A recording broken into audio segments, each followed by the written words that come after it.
Hello there, thank you for joining us on TVC News Hour. I am Azeezat Olaoluwa. The top stories. Senate approves $5.5 billion loan request by the executive. Attorney General of the Federation appears before senators in closed-door meeting to answer questions about record pension boss Abdulrasheed Maina. Iran declares day of mourning for the more than 400 people killed in earthquake. And in sports, Super Eagles get ready for tonight's friendly against Argentina.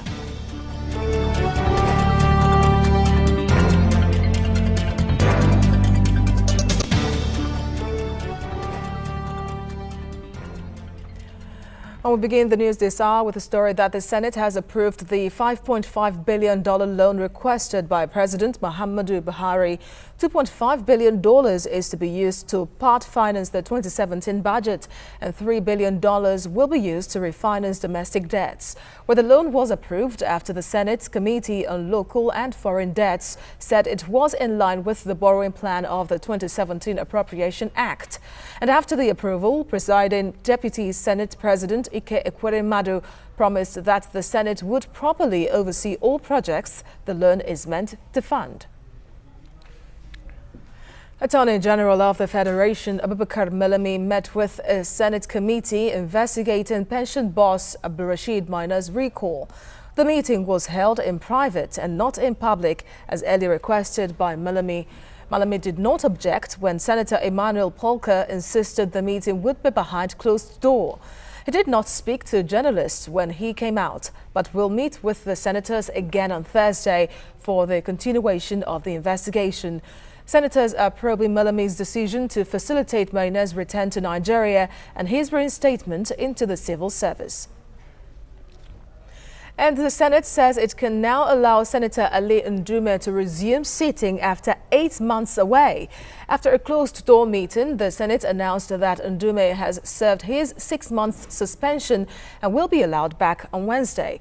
Senator Ndume was suspended in March after he was indicted for raising an alarm over the integrity of some senators, including Senate President Bukola Saraki. The suspension was extended in September to November. Senator Ekweremadu, who presided over today's plenary, said the Senate's decision is without prejudice to any ongoing court proceedings. An early morning fire has destroyed about 20 shops in Akure, Ondo State capital. Many shop owners say it was caused by electric surge, and eyewitnesses say firefighters did not come on time. Some of the victims are counting their losses, urging the state government to come to their aid. There's no light by that time. I don't know the thing will happen to us for here. Just to help, now help we need now, because we are borrowing money, like Lapo, like SIP. Yesterday, one neighbor now come help me carry market, come for me with a BSF. Since we are there here, that's only pure water and I am selling. But yesterday in the night, they bring market come here, plenty one. All that market has burned. It was this morning I received a call that a shop got burned. So getting here, I see everything has burned off. We need assistance from government. Any assistance they can render for us to be back again and to recover what we've lost. We all came here this morning and find out that all shops here got burned. Every one of us was somehow surprised how could such thing happen to these shops. And I meet people crying, shouting. So for me, I just plead that the government should come for their help. The main gate to the Imo State Government House has been barricaded by aggrieved traders who were relocated after the demolition of Owerri Main Market. The traders carried placards and accused government of selectively allowing some persons back to the site of the demolished market. They say buyers would rather go to the main market rather than where they have been relocated. Since Owerri relocated us to that place, we are very, very happy. That place is conducive for every business. But the problem is that most of the people that went there with us are located back to where we were put from. You understand? Due to there's no market there. And there's no market will go with them here and we there. No way. We have to stay in that place or we'll come back here. That is just it. If our governor want to do it, let him pursue those people out of that place, back to where we are, so that people, so that people that are coming to buy market will come to that place and buy market, not coming here to buy while we are there suffering. We are aware that some of the traders relocated to Naze Market has returned back to the places where they were removed from. As the Deputy Chief of Staff to the Governor on Operations, I want to assure you that the Naze Market has come to stay. It has come to stand. Nobody will change it as long as you continue to do your business without any interference. Iyola Oyedepo has emerged the new chairman of the People's Democratic Party in Kwara State. He defeated his closest rival, Sunday Fagbemi, with just 3 votes. The Congress, which ran from Monday to Tuesday, also saw the emergence of executive members of the party from the 2 factions of the PDP. The first litmus test for the party is this Saturday's local government election. I'm sure PDP has a brighter future. There's no doubt about it. You can see from what has happened today. We are very cooperative. We are working together as a unit. And with that, I'm sure the sky is our limit. We have come to do what is called, I will describe as truth, equity, transparency, and fairness in everything we do. And from all indication, you can see it has shown that everything we did was to the best of the people and the party men in Kwara State. We also started the process of bringing the party executives into place at world levels, local government levels, then finally at the state levels. So far so good. It's been tough, but I think God on our side with the support of the people, the leaders of PDP in Kwara State, we have been able to come thus far. The people of Anambra State are preparing to head to the poll on November the 18th to elect a new governor. TVC News senior political correspondent Ayodele Ozungbako is standing by to give us more updates on the election. Hello, Ayo. What can you tell us about the level of preparedness by INEC? Yes, right now the Independent National Electoral Commission, they're in a stakeholders right now in the stakeholder summit with all the political parties. That is 37 political parties that are going to be participating in Saturday's election. If you check out the I-table there, you find the Inspector General of Police is seated. He came just an hour ago. We have the chairman of the Independent National Electoral Commission himself is on ground, and the DIG operations that is going to be the supervisor of this election, according to the Inspector General of Police. What the Inspector General of Police told us earlier today is that we are going to have the DIG as the supervisor of this election, and we are going to have 26,000, no longer 21,000, 26,000 policemen, 15 gunboats to be patrolling the 21 local government, and 3 helicopters to take over security all around the 3 senatorial districts. And we have Commissioner of Police deployed from neighboring states that will man each senatorial district. We have 3 senatorial districts here, and we have a lot of changes. The DPOs are going to be changed.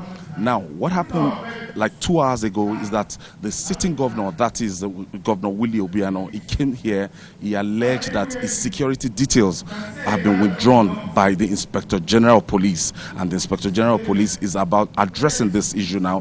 He's saying less than 4 days to the election, and the aid of the Chief Executive Officer of the state, that is Willie Obiano, has been withdrawn. His ADC and some other security complements. That really got a lot of people worried here, and a lot of the stakeholders were asking questions that how free and fair this election is going to be. And most of these contributors, most of the candidates, most of the political parties' representatives that actually also contributed here, they are saying that they are asking questions about how well will the security be on Saturday, because the biggest concern here is security, security, and security.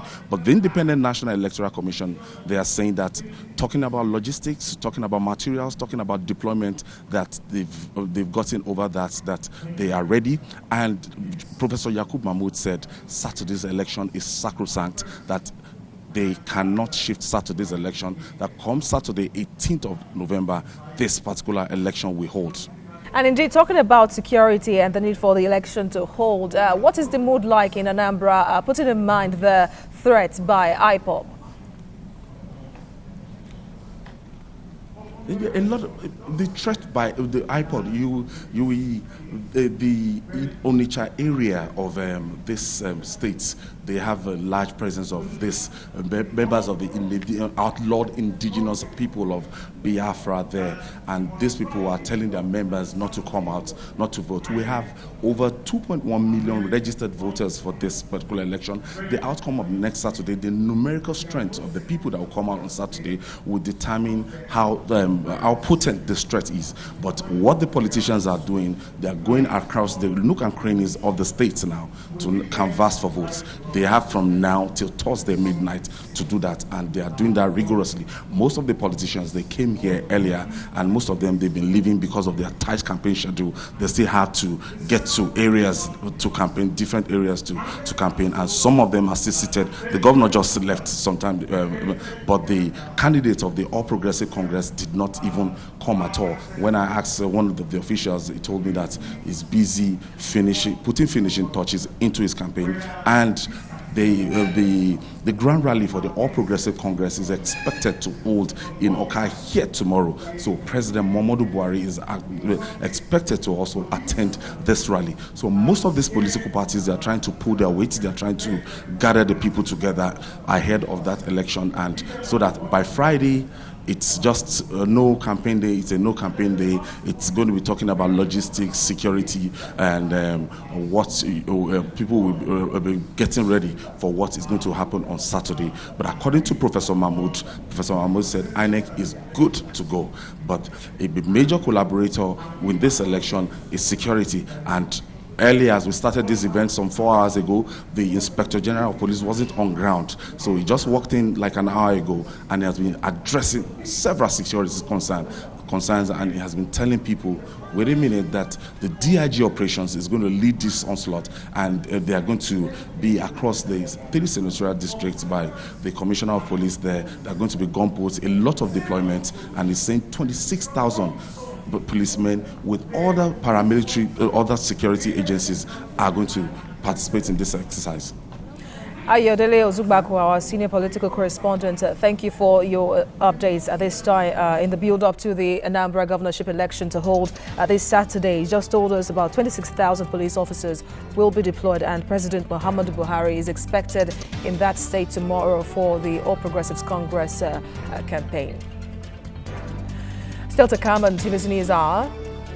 Endocrinologists call on government to exempt import duties on drugs for the management of diabetes. A medical expert will join me right after this break for a discussion about diabetes. Stay tuned for more.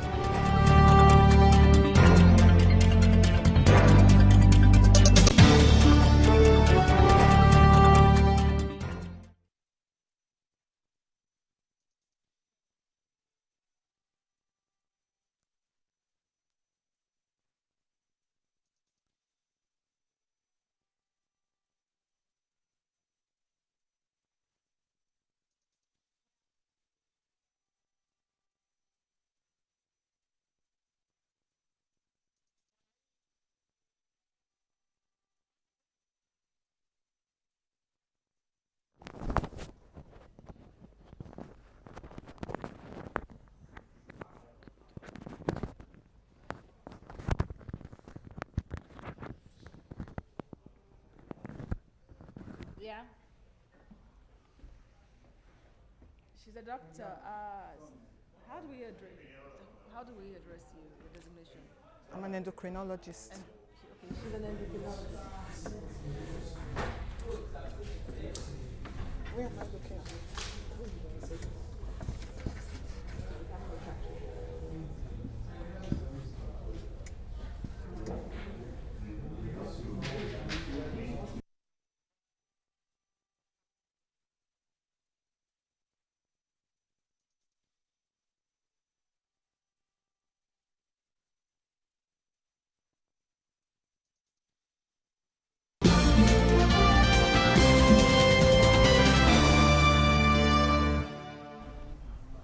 Glad to have you back. Now, it's World Diabetes Day and endocrinologists are calling on the Nigerian government to exempt import tariff on insulin and other drugs for the management of the diabetes. But they say it will allow more